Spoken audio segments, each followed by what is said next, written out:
पिछले भाग में गरुड़ ने अपनी मां विंता की स्वतंत्रता के लिए एक कठिन निर्णय लिया, नागों की दास्ता से मुक्ति पाने का संकल्प। अब भाग 2 में अमरता की खोज शुरू होती है।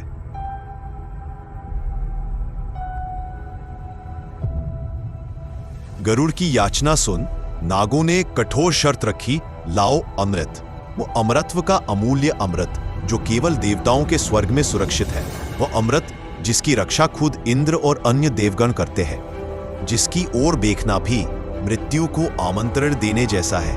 पर गरुड़ का निश्चय अडिग था, मां की मुक्ति किसी भी मूल्य पर। यात्रा पर निकलने से पहले गरुड़ ने अपनी मां विंता से पूछा, मां, इतनी लंबी और कठिन यात्रा के लिए मैं अपनी शक्ति कैसे बनाए रखूं? विंता ने उत्तर दिया, निषादों का एक द्वीप है, वहां जाकर उनका भक्षण करो, पर ध्यान रहे कभी भी किसी ब्राह्मण को मत निगलना। उनकी आत्मा की अग्नि तुम्हारे भीतर को जला डालेगी। गरुड़ ने निषादों को निगल लिया, फिर भी उसकी भूख शांत न हुई।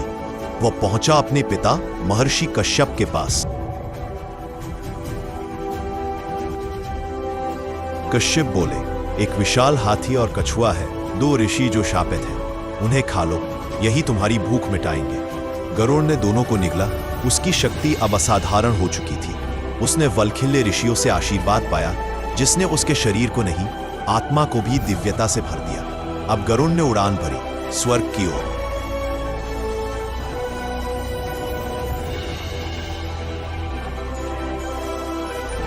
और वहां उसका सामना हुआ दिव्य सुरक्षा से।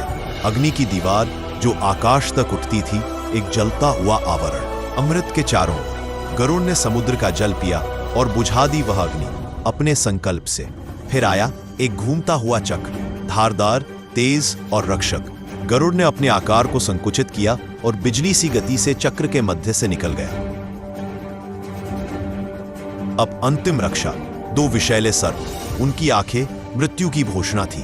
पर गरुड़ था। उसने अपने पंखों से धूल उड़ाई, अंधकार फैलाया और अपने तीव्र पंजों से सर्पों को चीर डाला। लेकिन खतरा यही नहीं रुका। स्वयं देवता मैदान में उतरे। वायुदेव को गरुड़ ने अपने पंखों से उल्टा प्रवाह देकर हराया।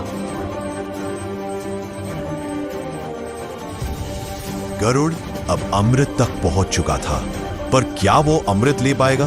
क्या नागों की शर्त पूरी होगी, या यह खोज और भी बड़ा मोड़ लेने वाली है?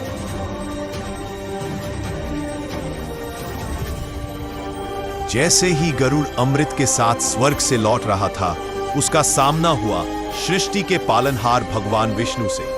विष्णु ने देखा, यह कोई साधारण पक्षी नहीं था, यह था साहस, निष्ठा और त्याग का प्रतीक। गरुड़ ने अमृत छू लिया था, फिर भी उसने उसका एक बूंद भी सेवन नहीं किया।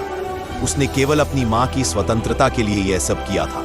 विष्णु ने प्रसन्न होकर कहा, गरुड़, तुम्हारी शक्ति, भक्ति और निस्वार्थ कर्म ने मुझे प्रभावित किया है। मैं तुम्हें देता हूं 2 वरदान, अमृता और मेरा दिव्य वाहन बनने का गौरव। गरुड़ ने सिर झुकाया और प्रतिज्ञा की, हे प्रभु, मैं सदा आपके साथ रहूंगा, आपका वाहन बनकर धर्म और न्याय की रक्षा करूंगा। उसी क्षण एक दिव्य संधि बनी, विष्णु और गरुड़ के बीच, जो युगों तक अमिट रही। गरुड़ अब केवल एक शक्तिशाली योद्धा नहीं था, वह बना विष्णु का ध्वज, धर्म का वाहक और अमरता का जीवंत प्रतीक। विष्णु से वरदान पाने के बाद गरुड़ को रोका देवों के राजा इंद्र ने। अब वह आग्रह कर रहे थे, गरुड़, नागों को अमृत मत देना, वे अमर हो गए तो ब्रह्मांड का संतुलन डगमगा जाएगा।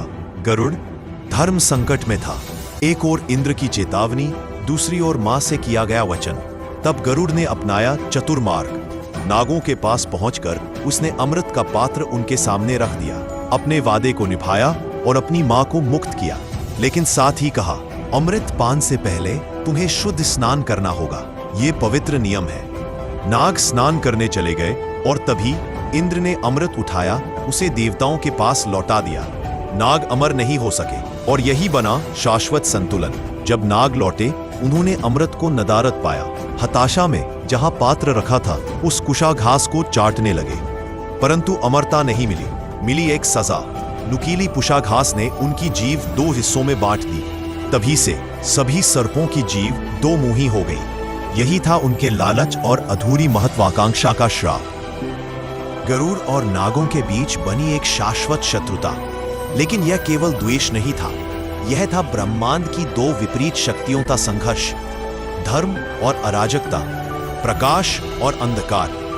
गरुड़ बना धर्म का प्रतीक और नाग एक अनिवार्य विरोधी शक्ति।